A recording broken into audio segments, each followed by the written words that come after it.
Hi, everyone, and welcome to Decoding Gut Health Trends on TikTok. My name is Shania Bopa. I am a PhD candidate and author of the Girk and Bianca, The Gut and the Brain on a Path to Mindfulness children's book. Now, I have been creating on TikTok for about 2 years now, and as someone who is heavily indulged in research and evidence, it breaks my heart to see how many misinformed trends are taking off and claiming to heal people's guts and change people's lives. And so I'm here to share this information with you with a few case study breakdowns and then a tool at the very end to help you at home decode and break down trends yourself. I wanted to share a disclosure that this is not medical advice.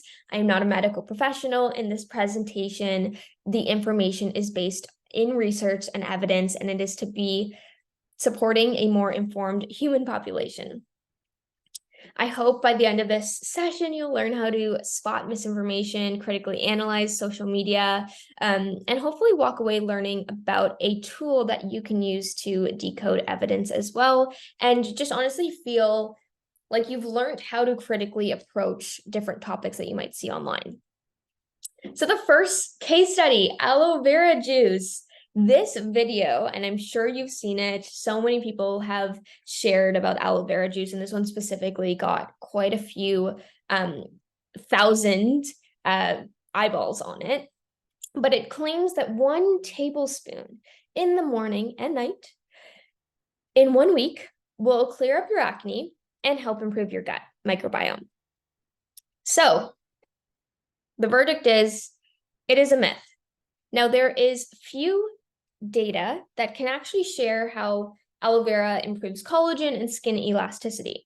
But there is not enough research to determine whether or not aloe vera aids in digestion and actually improving the gut microbiome. And yes, it can perhaps feed your gut microbiome, but essentially everything can affect your microbiome, from stress to foods to hydration. So really, to be able to isolate aloe vera, it's very difficult. Studies are really outdated, and there are no relevant studies on specifically the gut health microbiome benefits of aloe vera juice. Second case study, beet juice. So this video claimed that beet juice, and specifically beets and garlic, will help you lose 8 to 10 pounds of waste from your body. Now, this is a fact and a myth. It is a myth because this one juice, after one drink of it, it will not magically have you lose 8 to 10 pounds in the way that we perceive it. Yes, there is water weight. Yes, if you are potentially constipated, and it helps move things along. But to say that this is a one and done solution for you to lose 8 to 10 pounds is false. It is a people on social media, and I see it all the time, and I catch myself before I ever engage in that type of dialogue. But when you say absolute statements such as this will change your life, this will make you lose 8 to 10 pounds, it is very difficult to actually back up that statement with conclusive evidence. And it is specifically because nutrition research is an area that's very difficult to monitor. It is very difficult to track and isolate different foods and how they affect your gut microbiome. Now, the reason I said this is a fact and a myth is because beets are really high in fiber and can improve your digestion and promote the growth of good bacteria in the gut, reducing constipation. And garlic can also help with indigestion and nausea. However, if you are someone who has IBS, beets and garlic are high FODMAP and can actually irritate the gut. And so this is a solution where you might have seen it online. You might be thinking about different ways to, quote unquote, lose X amount of weight. But the best thing that you can think about when you're viewing a case study like this is, this helped one person does not mean it'll help thousands of people. However, it may work for you, it may not, but definitely cannot claim that it'll have you lose 8 to 10 pounds in one sitting. The next case study, so this one was particularly really aggravating for me. I struggled with IBS my whole life. So, there'd be times where I would have to go to the washroom a high number of times a day, and it was really inconvenient to me. And so this video, and you might have seen this go viral at one point, it shared that pooping 3 times a day, so pooping at the end of every single meal, is where you want to be. That is normal. And if you are pooping any less, you are technically constipated. So this woman, she is a nutritionist. She shares that if you poop less than 3 times a day, you are constipated. The reality is that is a myth. Everyone's digestive systems are different. The food that we eat and our genetics will cause everyone's pooping habits to vary. Pooping 3 times a day to 3 times a week, and anywhere in between is still considered normal. Frequency of poops also shouldn't be the main factor in determining your gut health. It is so much larger than this. Your gut health is also based on how you're feeling, not necessarily always related to how much you are pooping. For example, someone can be pooping once a day, another person can be pooping 3 times a day, and they both feel fine, and they feel energized, and they feel happy. They don't have discomfort in their lower abdomen. And on the flip side, someone could be pooping 3 times a day, and someone can be pooping once every other day. And the person pooping more frequently can have a lot more discomfort in their lower abdomen, in their digestion, in the way that they're feeling every single day. And so this idea, again, this like conclusive statement where if you are not doing X, it is wrong, is the way that social media likes to portray information. It's very absolute. However, that is not the case, and it is not, I think, safe for many people online. And so be really critical when you hear someone make an absolute statement such as this. Our next case study, lemon, ginger, and honey shots. This has been trending so much so that my colleagues and my friends have started to share that this is potentially going to help with their gut health. The reality is, it is a fact and a kind of a myth. So it is a myth because there is no conclusive evidence to show that lemon, ginger, and honey make your gut microbiome better in any way. However, the combination of lemon and ginger has anti-inflammatory effects and can help actually relieve nausea, vomiting, and indigestion. So if you are someone who your digestive health is making you feel really, really vomity or nauseous, this can help those symptoms. But to say that these ingredients actually feed your microbiome is not evidence-based. We know that studies can show that how honey actually can promote the population of probiotic bacteria, help alleviate symptoms of constipation. However, again, this is all based on a person-to-person basis. Next, this one particularly was fascinating to me because there is this green juice that circulates the internet that solves everyone's problems. And it's fascinating because juice and smoothies in general, you miss a lot of the fiber from drinking just juice or smoothies. Fiber helps the digestive system move through the helps food move through the intestines and push the waste material out of your body. So fiber normalizes bowel movements, helps maintain bowel health, lowers cholesterol levels, and can actually help control blood sugar levels. That is what's evidence-based. This green potion showcased that you are it said that it's going to clear your skin and heal your gut. Your gut's never going to hurt.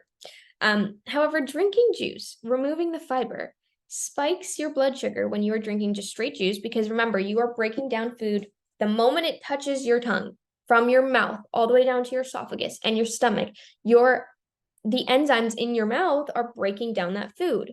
So smoothies are good for you, but it's not going to cure your entire gut panel of issues. And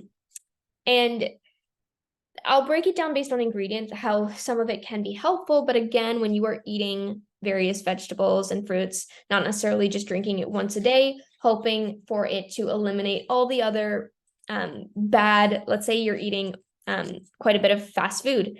This one green juice is not going to replace all the fast food that you're eating on a daily basis. So cucumber, it actually does help the body break down food. It is high in fiber if you are chewing it. If you are just drinking it, it is very different.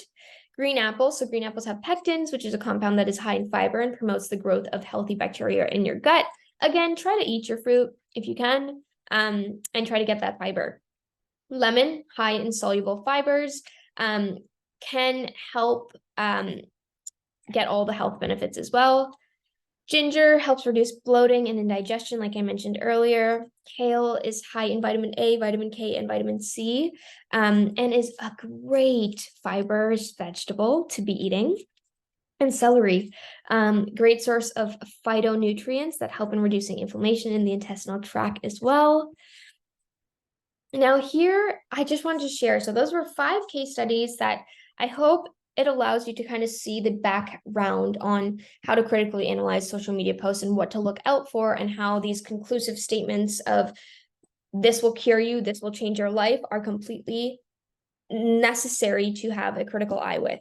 But this is a platform that I have been using called Scholar AI. It is a plugin on ChatGPT 4 that allows you to find evidence accurately. So I'll go through a quick tutorial here. You will choose the plugin from the ChatGPT store. The reason I love it is for any single person in the world who wants to learn more about an evidence behind a topic, you can search it and it will find all the evidence-based articles related to that topic.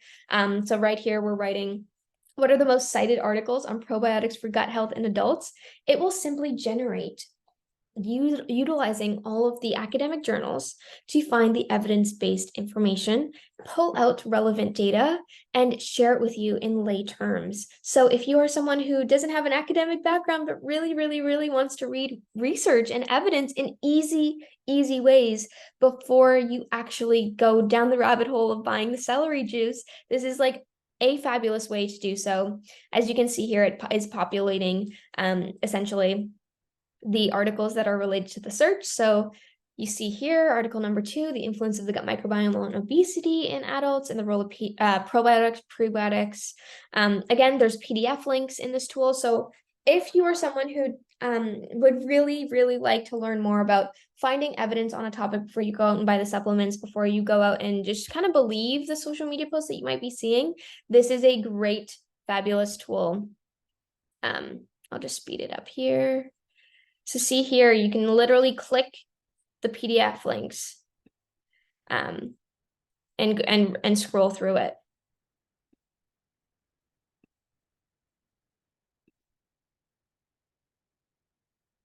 And in summary, I want to share the 3 fundamentals that if we're thinking about our gut and thinking about what really influences it to feel its best, think about stress, whole foods, and lifestyle. So it is more than just one juice, one supplement, or ingredient. A well-rounded approach to gut health considers all 3 main factors. Let's go back to the basics. I think social media has done a fabulous job at sharing tools to aid our digestion.